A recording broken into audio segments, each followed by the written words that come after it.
Yo, what's going on? It's your boy Bit Smoke. Back with you again with another DoorDash story. And we bringing another crazy story behind that DoorDash story.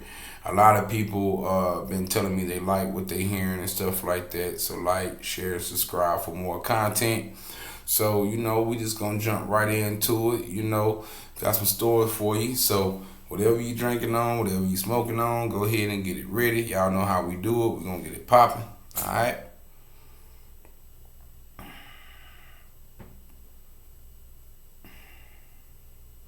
Alright.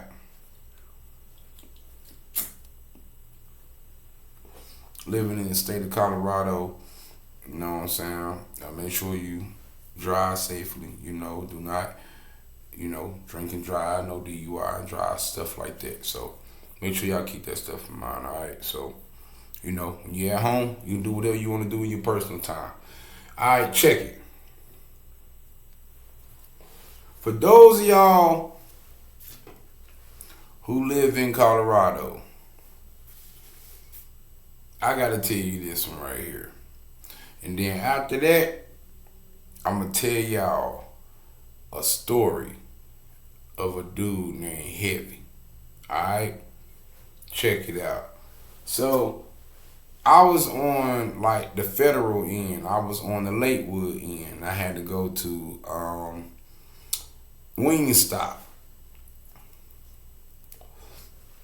With the Wingstop, I had to wait like 12 minutes for the order. Boom, got the order, right? I had to take the order all the way from Lakewood to Westminster. Anybody that didn't know anything about them would know I had to go on like the north end of Westminster near Thornton. Okay. So, in layman terms, let's say, I don't know, that's probably like DC to maybe Maryland, certain parts of Maryland, maybe Largo, something like that. I'm trying to give y'all like a good distance. It was like probably like 17 miles, okay?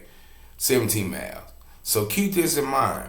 Now where I had to drop this off, it's sort of like near one part of the lower part of the mountain, of the Rocky Mountains or whatever. So I go ahead, I take the food there. Now, here was the deal with the food. The guy that packaged the food didn't package it real neatly. Okay, he had the top of the bag sort of crinkled up. So when I got the bag, I didn't touch it. I just took the bag as is, but wasn't nothing open. Everything was sealed. So I dropped the food off as is. I took a picture of it. Okay. Now, normally, on this one, I had to hit the message and take a picture through the actual message because they wanted to do like they wanted me to hand them the order. When I went to ring the doorbell, they weren't coming to the door. So I took a picture that way. Man, I say about 10 minutes later, I get a phone call. I say, hello? Lady say, yes, sir. Is your name such and such, such and such? Now, my name is a black name. So she started off with that. Is your name such and such? I said, yes, ma'am, that's my name. She said, well, you stole our chicken and left us the fries.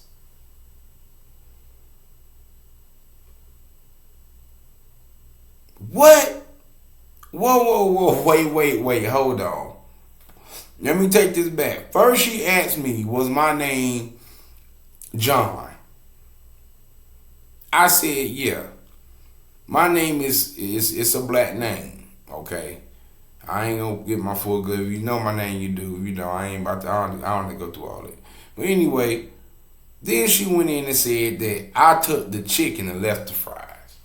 I said, ma'am, get off my phone with this bullshit. I said, I took a picture of your food.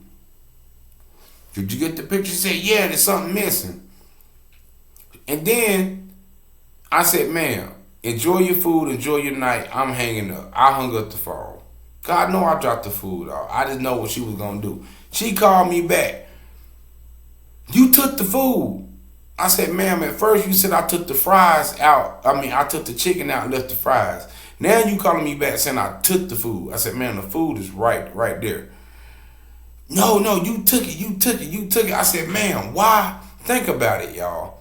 17 miles for chicken. So you mean to tell me I'm going to go to Wingstop, get the chicken from Wingstop, take it 17 miles to your house, drop it off, right? Drop it off, and then take the chicken out the bag and leave you with the fries after I done drive the 17 miles.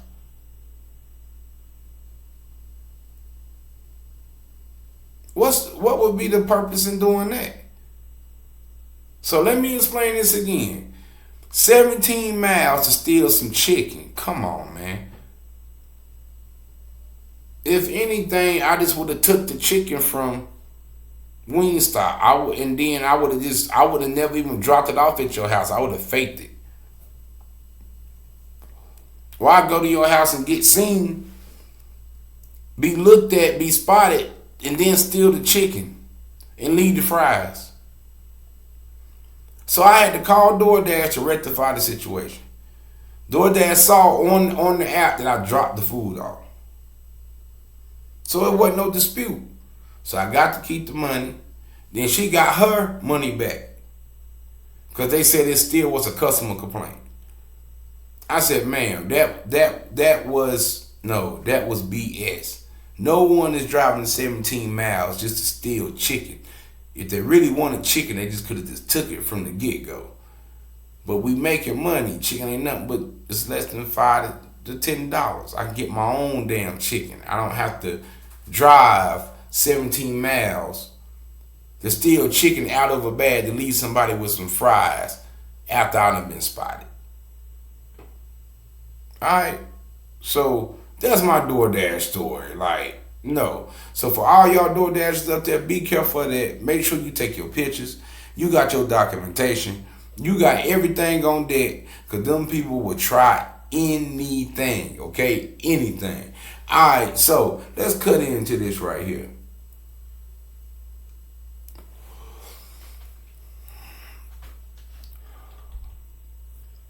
Man, one day, right, we going back to the plant job, the wood plant job with the doors and stuff I was telling y'all about, right? Oh, it was this dude. He just got out of prison. His name was Breeze. So, cool dude, man. I don't even know what Breeze at today. Breeze, if you listening to this, man, I'm about to tell this story, bro. I hope you doing good in High Point. It's in High Point, North Carolina. Shout out to High Point. And this is the story of Heavy. Gerald Dwayne Hunter, a.k.a. Big Heavy, from High Point, North Carolina. This is the story that I know of him. This is a legend that terrorized High Point. Okay? Now, this is part of my plant job stories. This was a story that was told on the plant job. This is where it started. So this how it go. My man Breeze, we was sitting outside at the darn lunch table, right? It was me, him, and a dude named Kevin. Kevin McNeil. Kevin, big shout out to you. He went to Matt Michael. Oh, we were just sitting there, and Breeze said, hey, man, y'all ever heard of this dude named Heavy from High Point?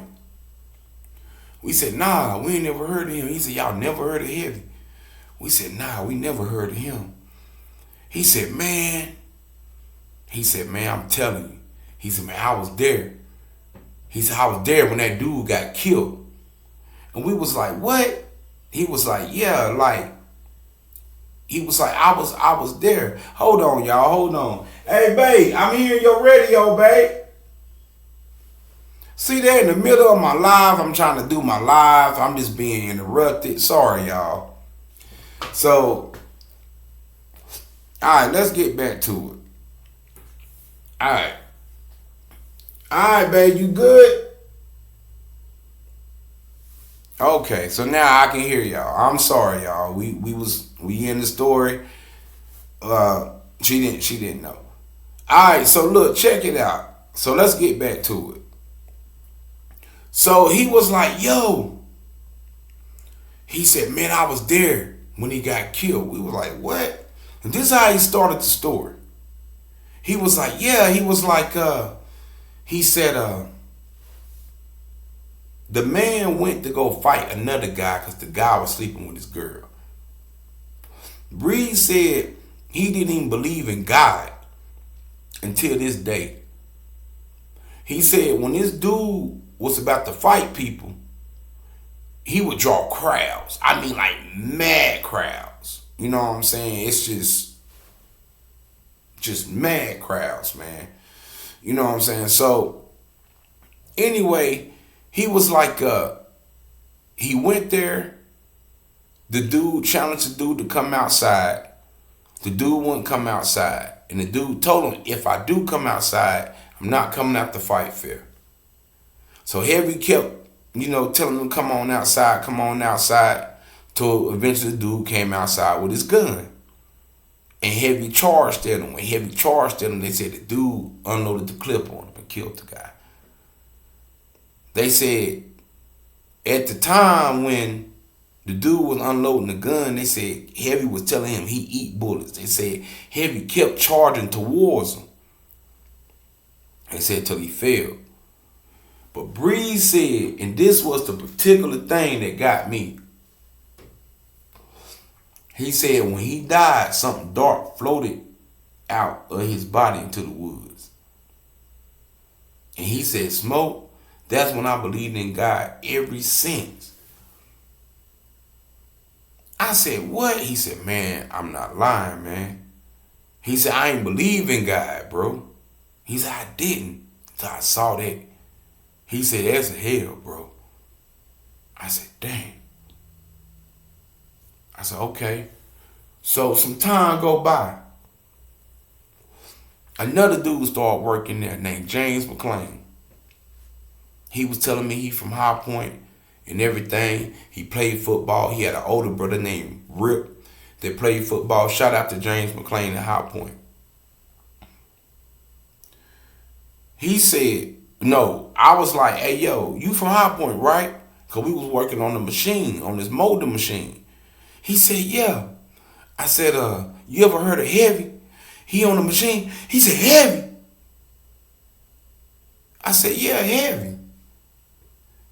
He looked.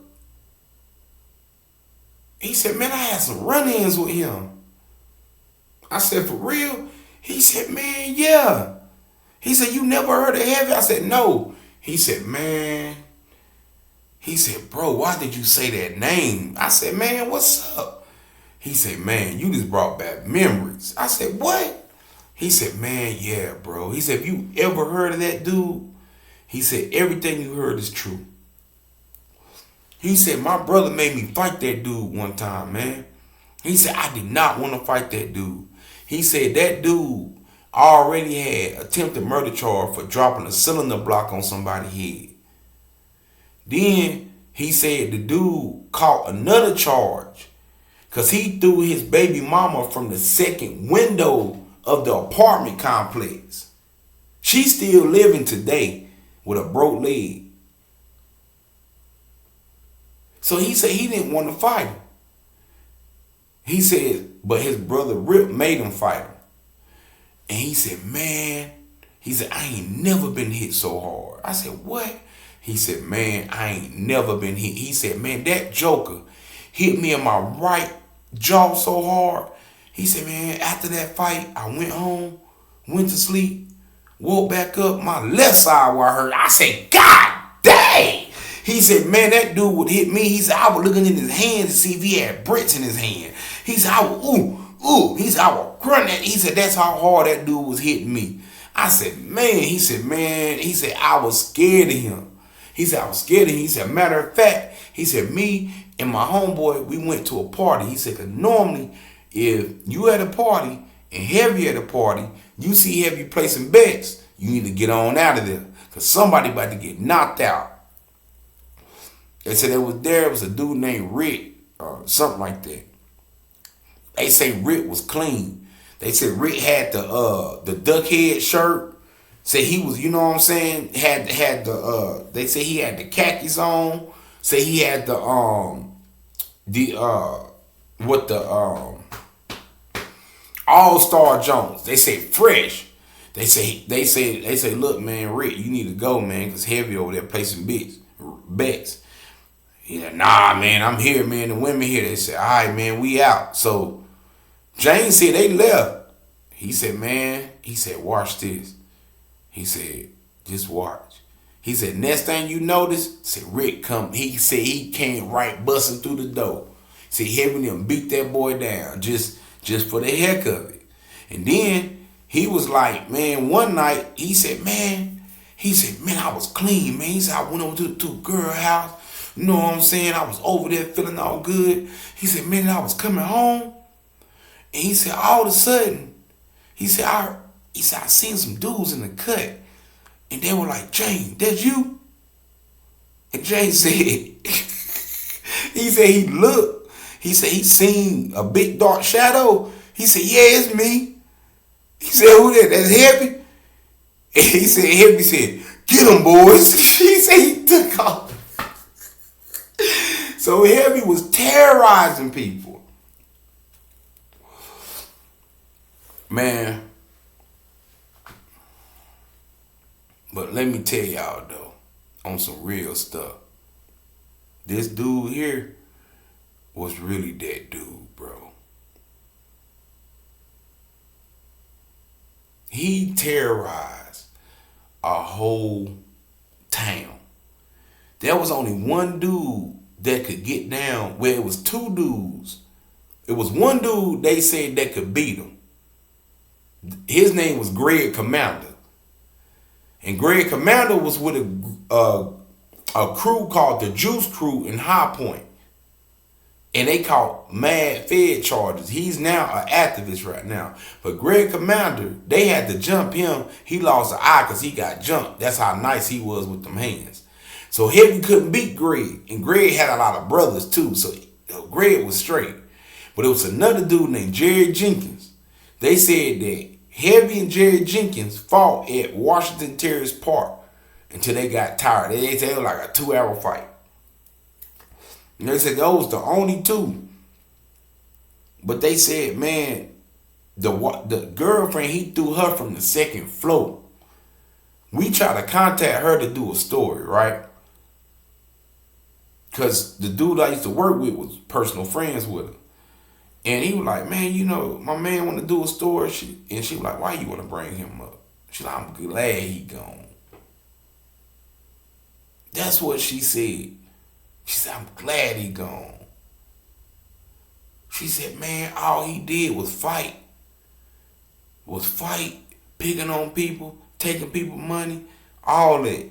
She said he was just a big bully.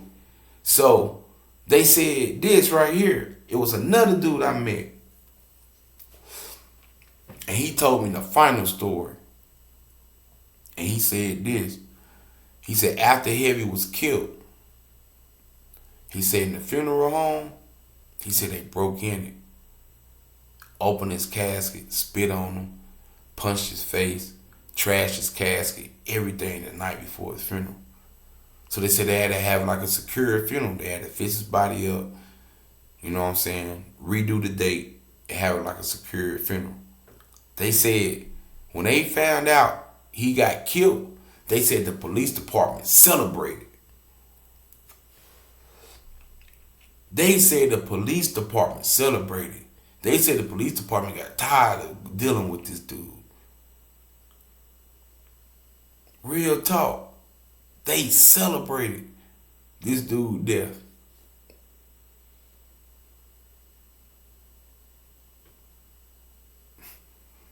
No lie, his name Heavy.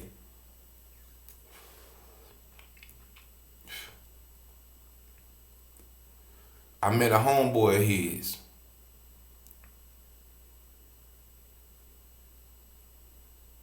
And he said, like, father, like son. Because he told me some other stories about Heavy too. I said, what you mean? He said, you ain't here? I said, what? I said, Heavy's son got killed. I said, what?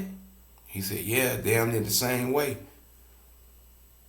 They were scared to fight his son. His son, threatened to beat this dude up.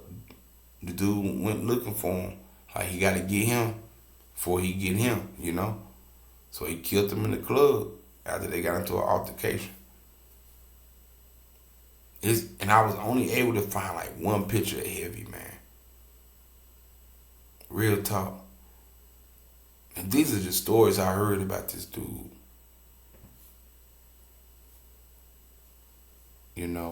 I don't really know him personally. Maybe he did a lot of good. I don't know. I really don't know. If he did, I would like to hear it. Real talk, because I only heard negative. It's two sides to your story, man. Then I heard like his grandma passed away. Maybe that had something to do with it. Who knows?